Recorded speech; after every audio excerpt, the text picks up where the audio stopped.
Okay, everyone. Huge news. Gonna be doing a bit of a recap of what was in the release notes for 6.4.1.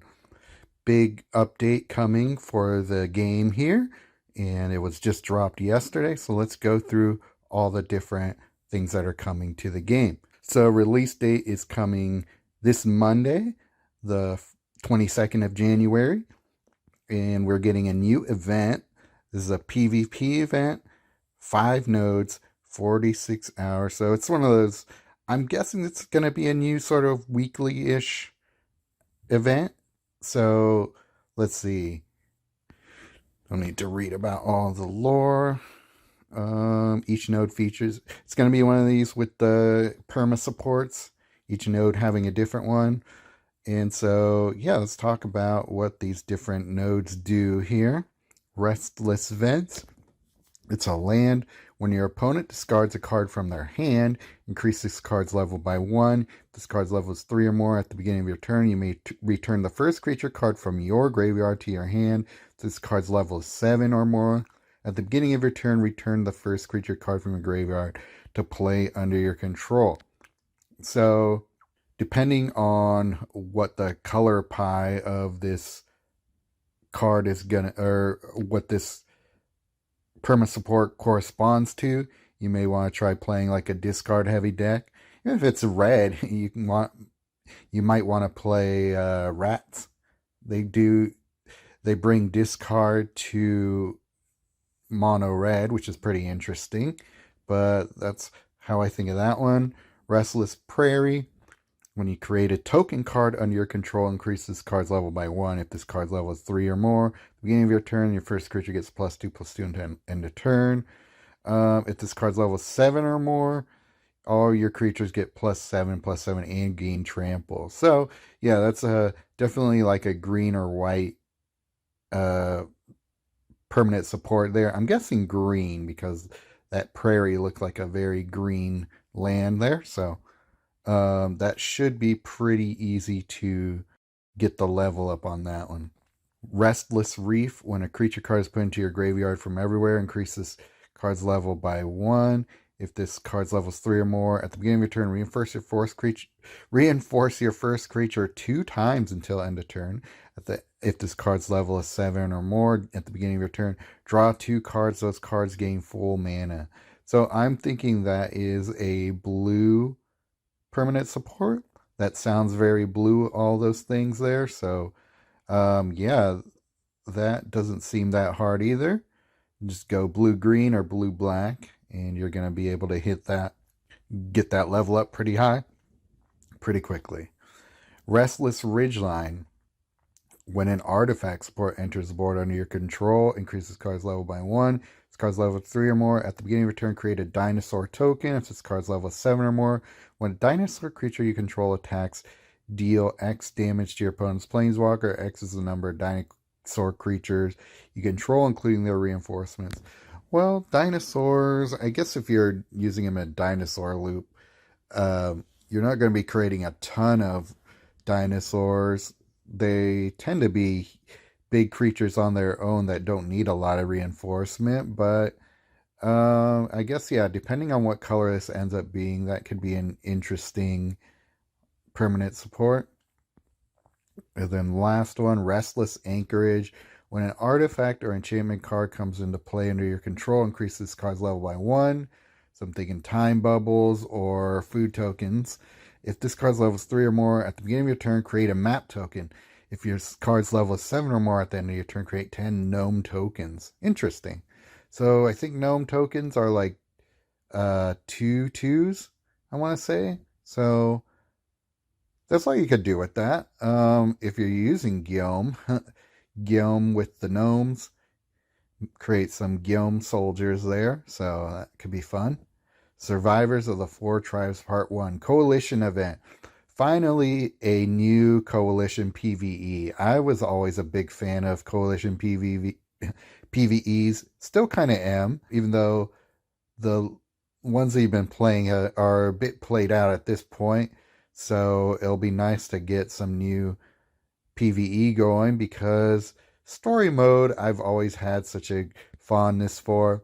Going through the game the first time and just getting to know the game through beating those bosses is just a really fun way to be introduced to the game. So, anytime new PvE gets introduced into this game, I love the puzzle of figuring out not only how to win the matches, but also with the objectives in mind. So, this should be cool.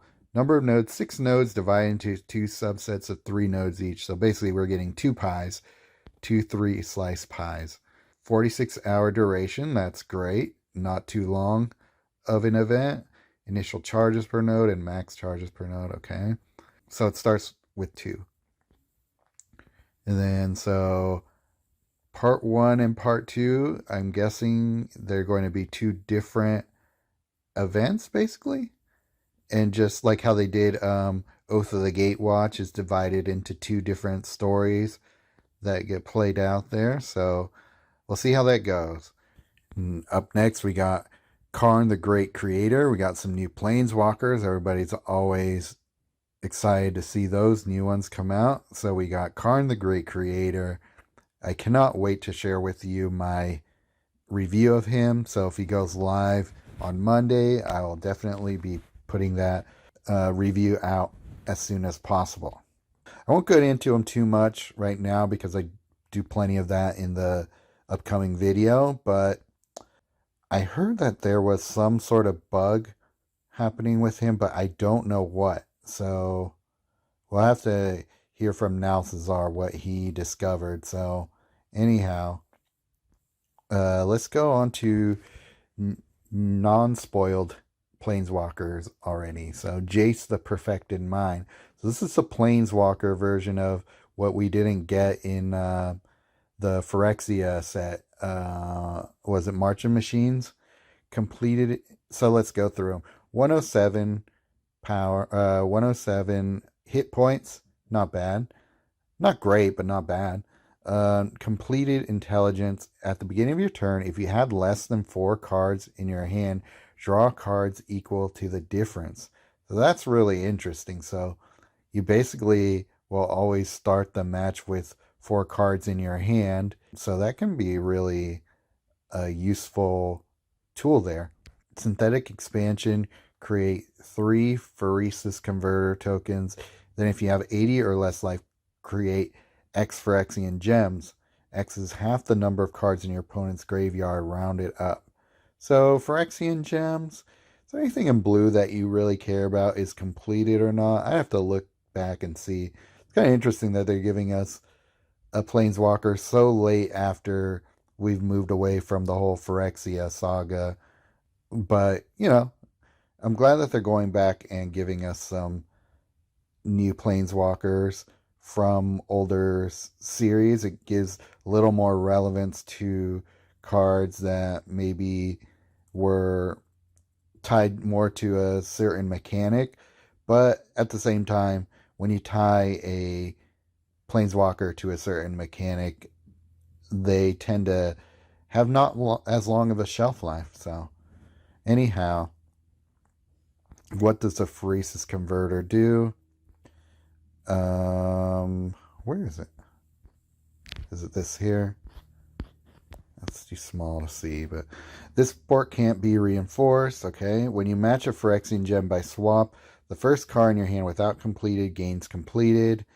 That effect can trigger, or this effect can trigger only once for all cards named Phyresis Converter you control. Okay. Then if this port has the augmentation emblem, your opponent's mana bonus of the matched color becomes -1 until the end of their next turn. Okay, interesting. So we're messing with your opponent's ability to cast cards a little bit. So yeah. Ability 2, Corrupted Minefield.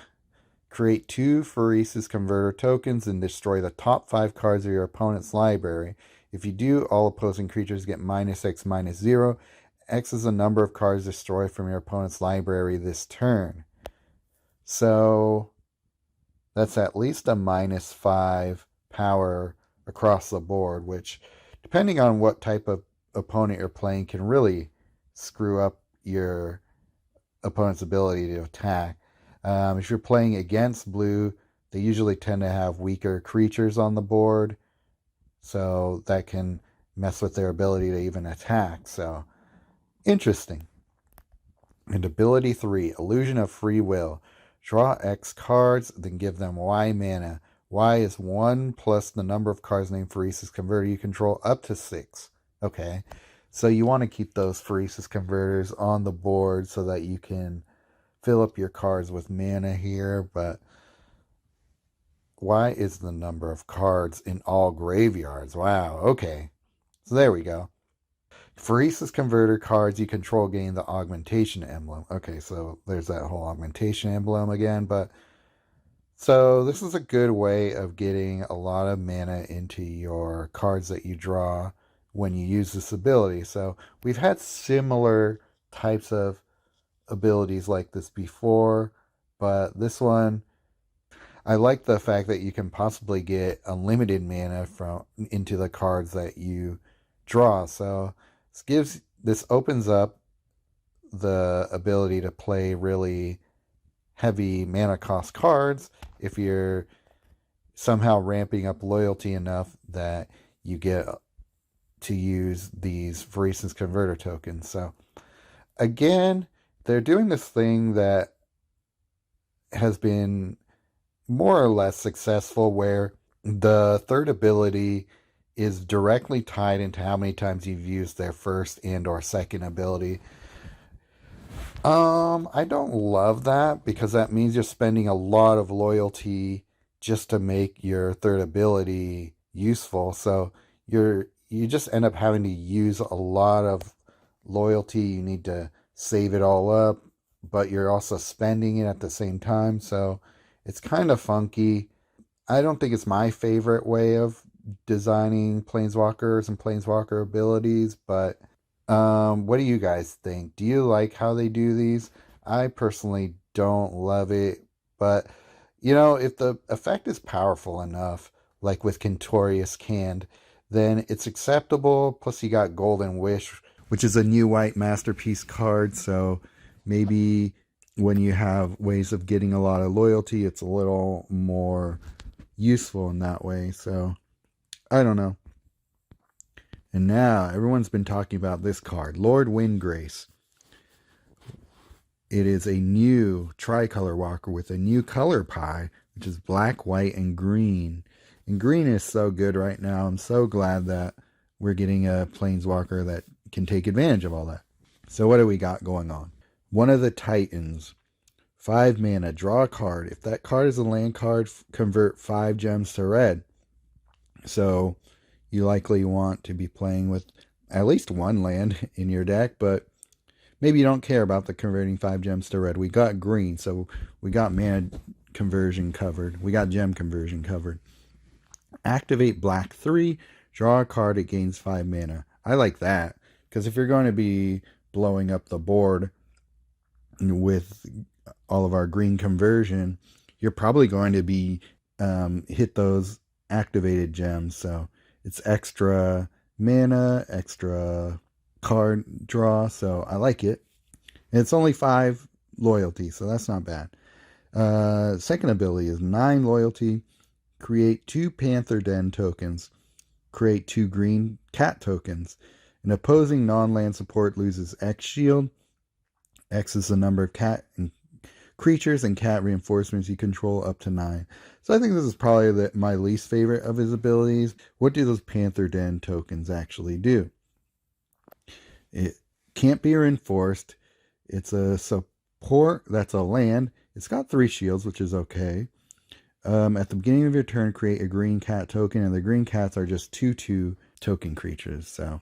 So you're starting with 2 green cat tokens, and then every turn you're getting more green cats. So, okay, so you're creating 2 Panther Den tokens. So every turn you're getting basically.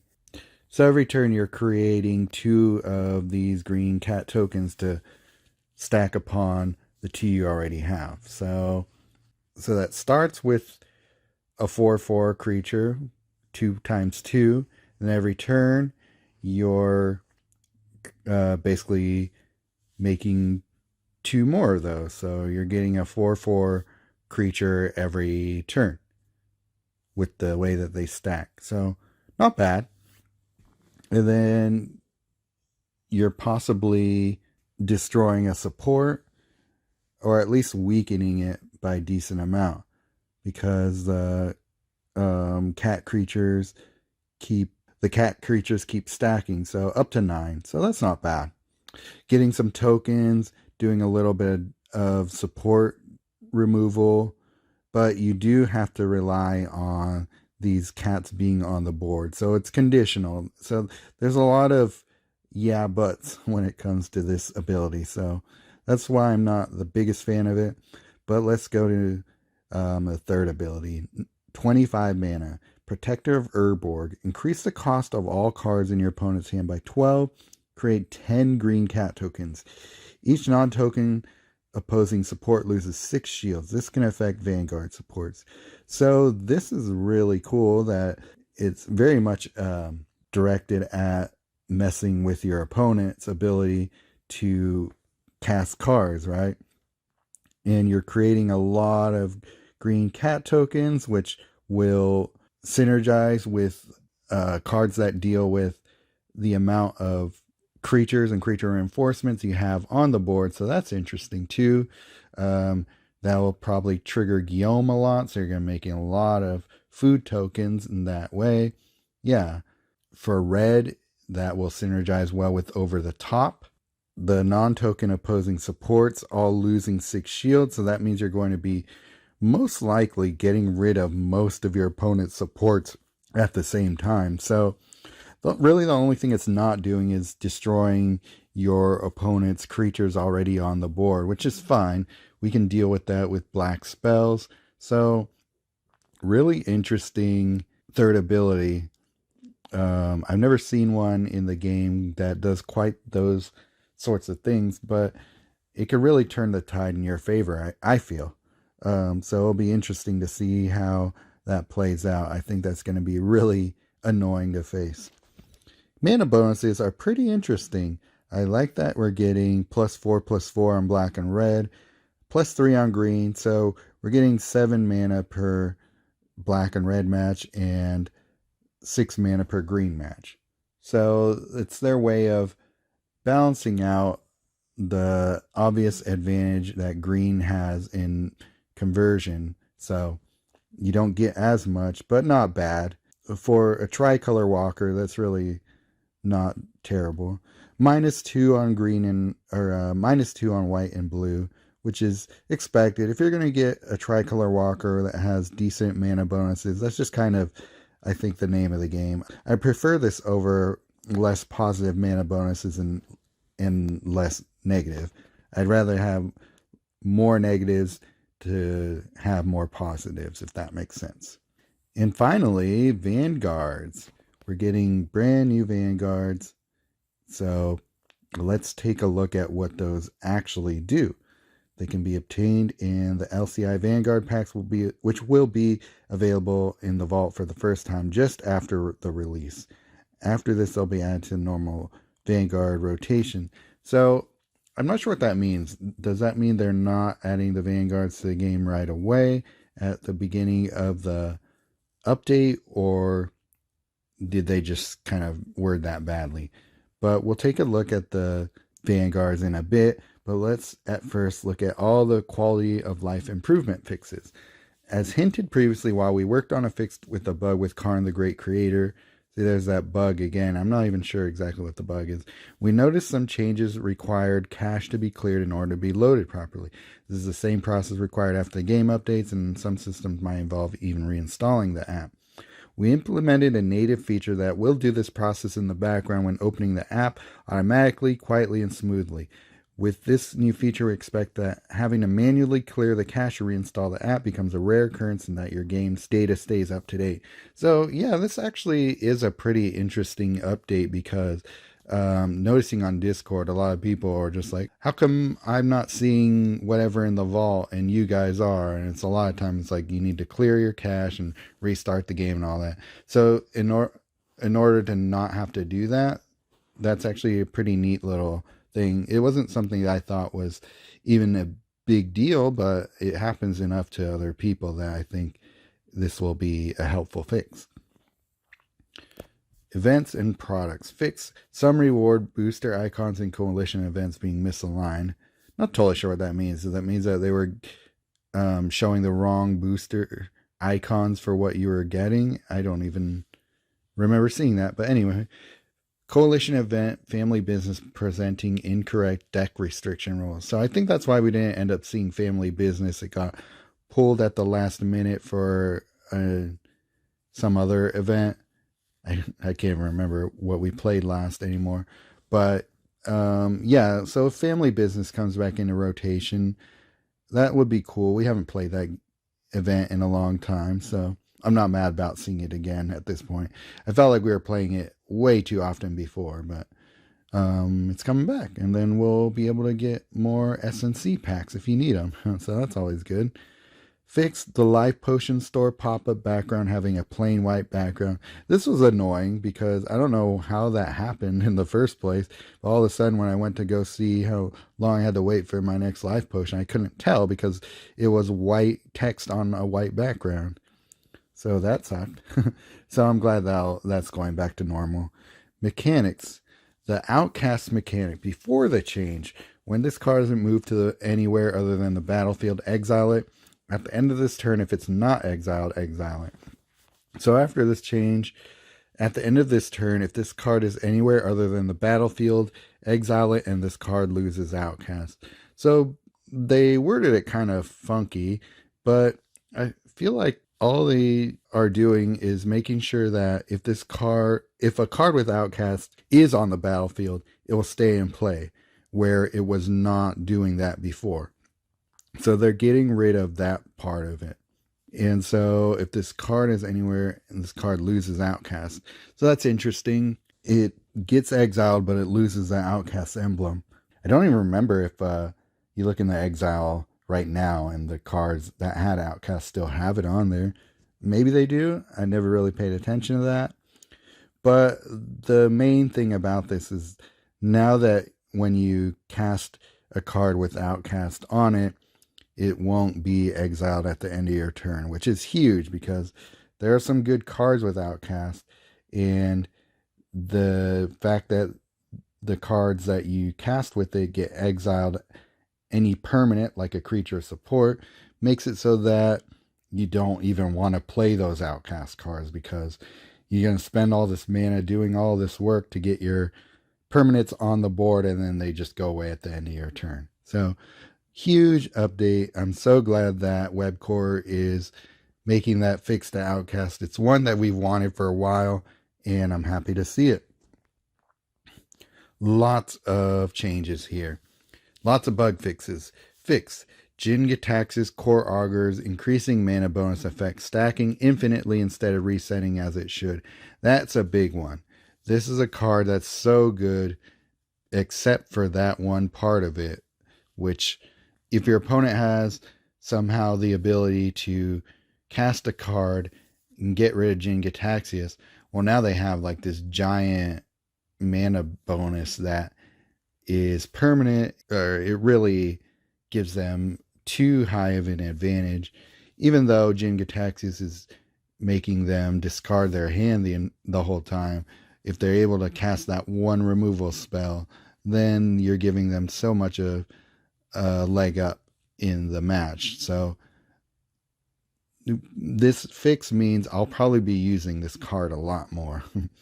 Fixed Ray of Ruin being cast with no valid targets on the battlefield. So that's good. I hate when cards auto cast and don't do anything. I love that. Fixed Oger Castlem, Deepest Growth Support, Temple of Cultivation creating a copy of itself after being destroyed. So this is one that needed to be fixed because it was just too big of an advantage.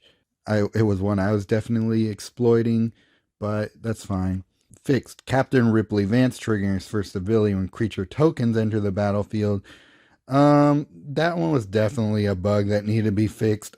I was definitely reaping the benefits of this bug here, but you know, Bugs that need to be fixed, we shouldn't complain about too much, even if they're giving us the advantage for the most part. Black Market Tycoon, creating 4 gold tokens for each activated gem match instead of 4. Oh, I didn't even realize it, or instead of 1. I didn't even realize that was happening. I haven't used Black Market Tycoon in a really long time, so. Ego Drain, discarding 1 card from the opponent's hand instead of 2. Don't even remember what card that is. Quicksand Whirlpool, not exiling the last opposing creature as it should. Okay, well, yeah, that wasn't a decent card in the text, but yeah, I noticed that people aren't really using this card because of that. So I think we'll see this card in more play now that they fix that. Hall Gemstone, increasing loyalty gem swap bonus when it executes its mana field effect. Okay, so that was not supposed to be happening. I noticed that in playing with this card because it's one that I use a lot.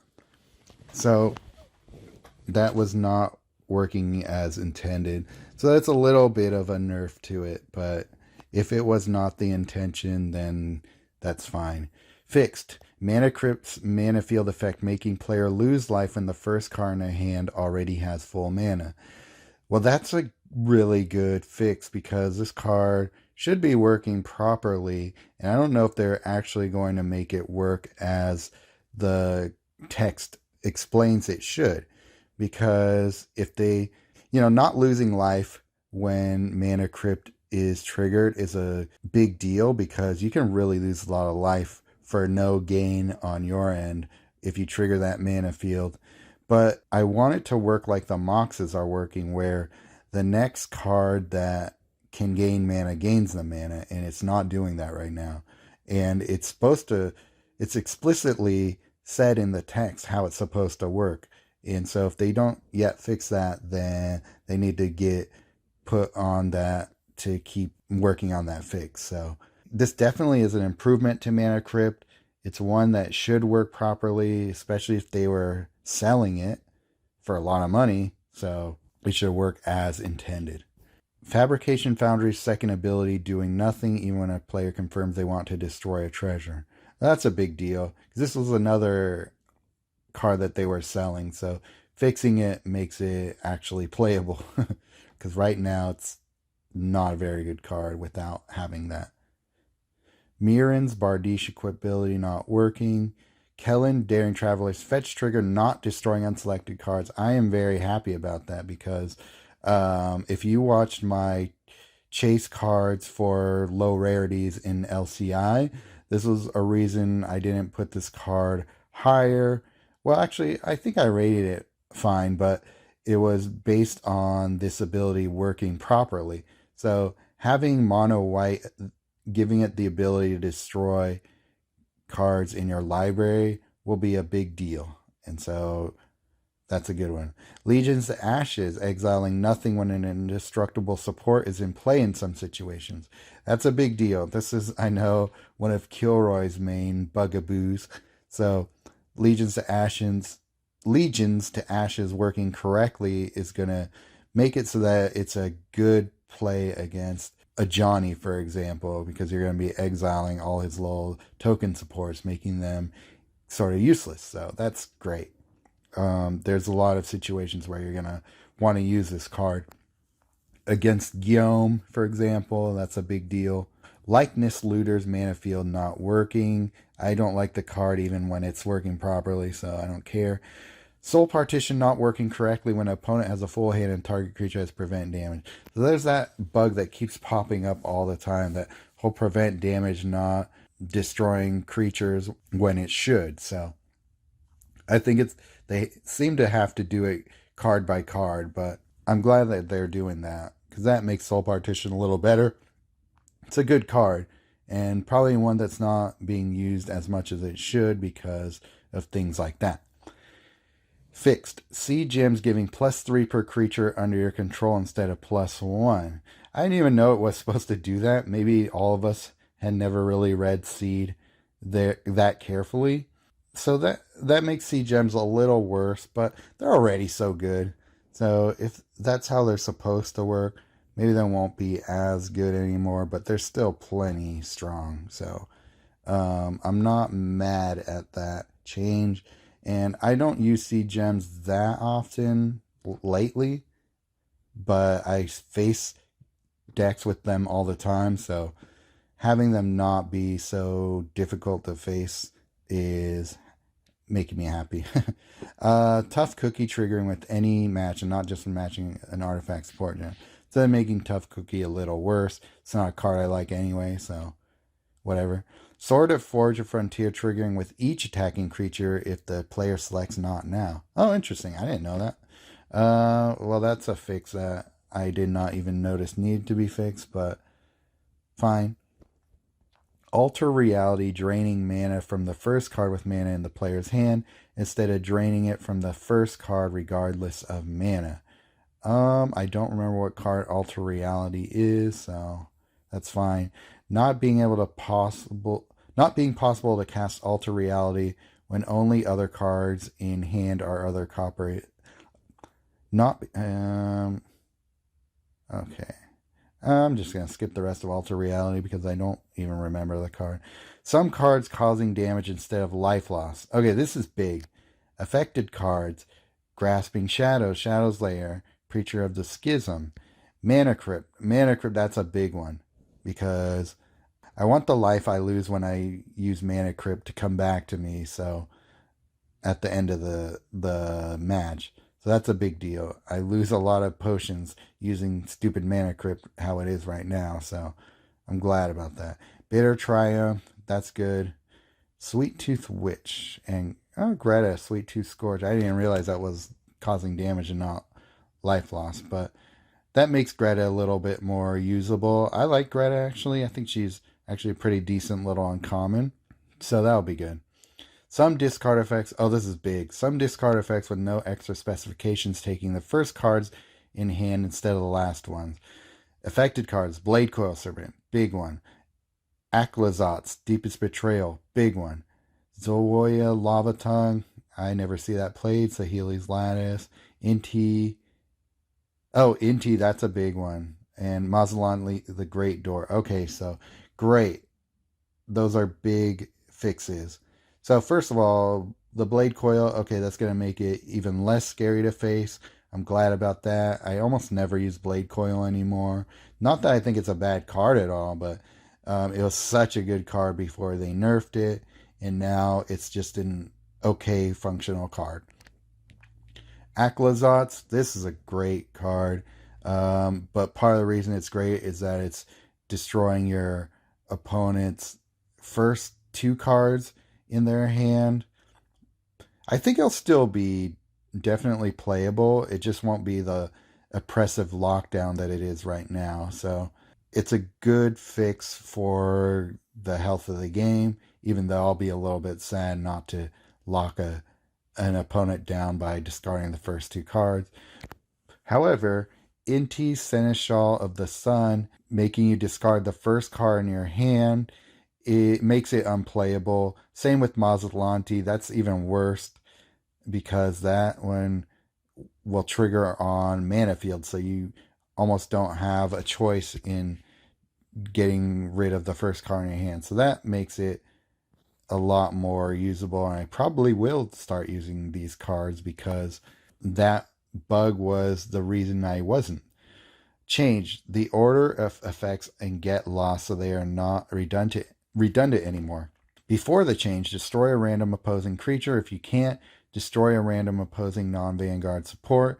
If you can't, destroy a random opposing artifact support. Create 2 map tokens under your opponent's control. So after the change, destroy a random opposing artifact support. If you can't, destroy a random opposing non-Vanguard support.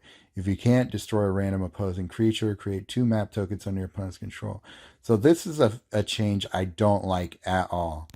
I really don't know why they made it this way, because destroying a random opposing non-artifact support means you're probably going to hit a food token, a map token, or anything like that first, which is going to be helping your opponent most of the time. If you can't destroy a random opposing non-Vanguard support, that's fine. It gives you a chance to destroy maybe a land that's annoying you or something. And making the random opposing creature destroyed being the third thing means it's probably the thing that you want to get rid of the most. And making it the last thing makes this card, they basically made this card unusable. It's a shame. I think that people should be up in arms about this change and get them to just reword the original text, because destroying that random opposing artifact support should be the last thing it does anyway. Destroy a random, maybe they just make it destroy a random opposing Vanguard support instead. Then just take out the non of the Vanguard, and I think that that's a fine enough fix. The way they're making this is just like, oh well, I'm just gonna destroy an opponent's token most of the time, just one measly artifact like a food or a gold token. So bad change. I don't like it at all. I know Gauze is not happy about it either. They've just basically made that card useless. Description text: a Quintorius Can's lore sigil token not containing the information that it can't be reinforced. This is a text fix only. I didn't even notice that. I didn't realize that you can have multiple of the sigil token on board. So, okay. Something that won't really change the way I play him, but good to know. Description of corrupt not providing complete explanation. Okay, a lot of this is more just like internal text for other languages, or just internal text just showing a grammatical error, just little things like that. Okay, so a lot of good fixes, and we're not even done. We still got to talk about the Vanguards, but I'll do that in a separate video because this is getting pretty long. So let's move on to that video, all right?